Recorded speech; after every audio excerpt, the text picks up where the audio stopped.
Google Pixel 4. Google's Pixel lineup has changed and evolved a lot since its inception in 2016, with last year giving us the Pixel 4 series. In some ways, the Pixel 4 and 4 XL stood out as the two of most interesting Pixels ever, introducing 90Hz display, dual cameras, and more. As we all know by now, however, battery life troubles held the phone back from greatness.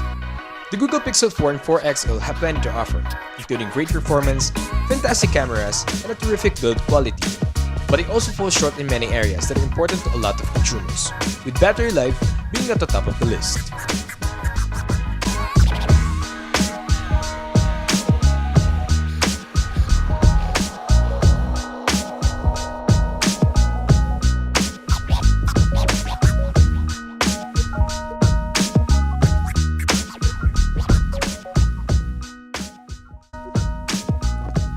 Xiaomi Redmi K20 Pro. The K20 Pro is a part of the new K series of smartphones from Redmi. It is the flagship smartphone and sports a Qualcomm Snapdragon 855. This smartphone sports a 6.39-inch AMOLED display, which makes it the first Redmi smartphone with an AMOLED display. The big display dominates the front of the smartphone, and the K20 Pro has a 91.9 screen-to-body ratio. It is a full HD plus HDR panel and has a good viewing angles and adequate brightness to be visible outdoors. The advantage of the K20 Pro has over its competition is in terms of price. It is the most affordable smartphone with a Qualcomm 855 in India. However, Xiaomi's sale model might make it hard to get your hands on one.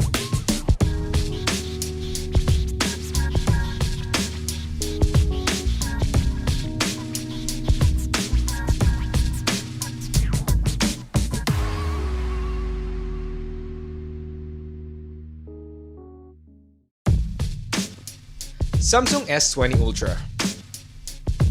There are many impressive things about the S20 Ultra. The screen, the battery, 5G networking, speed, and more. But the flagship feature is the all-new camera system, which features ultra-high megapixel counts, a telephoto zoom, in an attempt to kick off the next stage of mobile photography. Samsung called this the S20 instead of S11 to indicate that it is the first of a new generation, and that might be too revealing. As impressive as the overall phone is, the camera often acts like the first-gen tech product with first-gen tech problems. The Ultra is imposing in its looks, coming only in black or slate gray.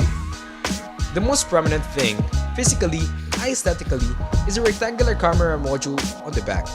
It's laid out on a grid of camera sensors and a flash in a symmetrical way, but unfortunately, Samsung couldn't restrain itself from printing space zoom 1000 times on it.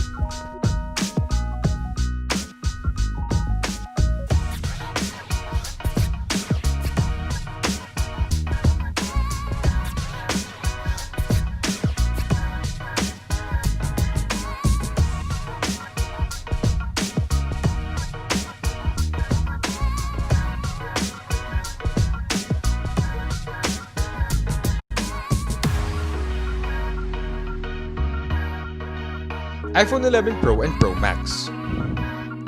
The iPhone 11 Pro and Pro Max are the sequels to the iPhone XS and XS Max, if there was any doubt. They are just big, with similar designs and screens, but come with improved performance, some big camera upgrades, larger batteries, and a new Apple U1 wideband chip. Indeed, there's a lot to explore, so don't let the familiar looks fool you. The iPhone 11 Pro design stays the same, or at least that's what the front suggests. There is a brand new triple camera setup on the back, and the rear glass now has a frosted finish that we've grown to love since the OnePlus 6. The water protection has seen some improvement too, and now the 11th iPhones can endure submersion in up to 4 meters deep water. The new A13 Bionic chip is an improved version of the last year's A12 Bionic chip. It shares packed even more punch, a new ISP, DSP, and among other things, but is mostly based on the A12 design. The new triple camera is brand new though. Now in addition to the wide and teleshooters, there's an ultra-wide snapper. Night mode finally makes it to the iPhones, and the 4K capture at 60 frames per second gets the cool extended dynamic range as well. Probably the most awesome feature, showing off the power of Apple's chip, is the option to shoot with all 4 cameras including selfie at once. Apple also integrated a new Apple UI wideband chip, but its usage is yet to be implemented fully within iOS.